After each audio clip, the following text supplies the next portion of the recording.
it's not that Trump did so much better. In fact, he received fewer votes than he did in 2020. As it stands now, Harris is at 69 million votes. It's worth remembering Biden finished with 81 million, the most in American history. Republicans have a mandate, but it's not what they think, or perhaps more importantly, hope it is. Mark Halperin, host of the Two-Way podcast, former ABC News political director, also author of some of the best books ever written on campaigns, and Sean Spicer, former White House press secretary under Donald Trump. Gentlemen, good to see both of you. Always enjoy watching your morning meeting, 8:30 a.m. on Two-Way.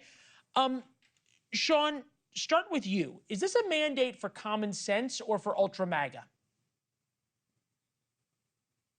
Oh, I think in many cases they're the same. I think when you look at some of the things that Donald Trump talked about, both culturally, foreign policy-wise, and domestic policy-wise, like closing the border, shouldn't be ultra MAGA. It should be common sense. They're the same right now. But I would also respectfully disagree with the monologue. Sean, I'm going to stop you right there. Yeah, closing the border is common sense. Deporting illegal aliens who commit felonies, common sense. Jim Banks today on CNN saying we're going to deport 15 million people, and if necessary, we're going to have the National Guard from one state come into blue states. That's not common sense. That doesn't work with the majority of Americans. Well, wait a second. Actually, it does. The last poll was 56% that showed most Americans agree with that. Why is it not common sense that if you break the law to come into the United States, we don't reward you? What's not common sense about that? Aren't we a nation of laws? I'm arguing in terms of where the American people are. You're right on the poll. We covered the poll. So am I. I think Right. Okay, but you said it wasn't common sense. And the majority of the American people right now believe in mass deportations. They believe in a rule of law. They believe in a secure border. So you can't tell people that we're a nation of laws, but then we will reward you for illegally coming into the country, but then you'll abide by all the other laws. So which laws are it okay to break? I think it is common sense to enact laws that you expect people to follow. That's at least my opinion. Okay, fair enough. And you point out the polls speak to that. Mark, Sean says he disagrees with the monologue. We'll get to why he disagrees in a minute. Do you agree, or am I alone here? Well, the southern border needs to be controlled. Almost everybody agrees with that. The key is more enforcement, but also, as I think Sean suggested, deterrence. You know, if you tell people implicitly or explicitly it's okay to come illegally, then there'll be a big business in bringing people here illegally, and lots of people will want to come. I think that it is a straw man and a boogeyman to say Donald Trump's going to deport 15 million people. It's not going to happen.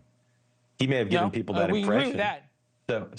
So if you start, as my Trump sources say they will, as Barack Obama did, if you start by deporting people who came to the country illegally and then committed a second crime, if you do that, it's going to be a lot of deterrence. And that may be the end of it. That may be all you have to do. So I think one of the biggest mistakes the press has made in covering Donald Trump, even now, is to say that his agenda is for the ultra-extreme MAGA base. He got a majority of the popular vote, and he ran on pretty clear principles, including on immigration. So I don't think he can call that an ultra-extreme MAGA base position. I think he can call that a majority position, and it's one that is intended to deal with a problem that the Biden administration inexplicably didn't deal with until a few months ago.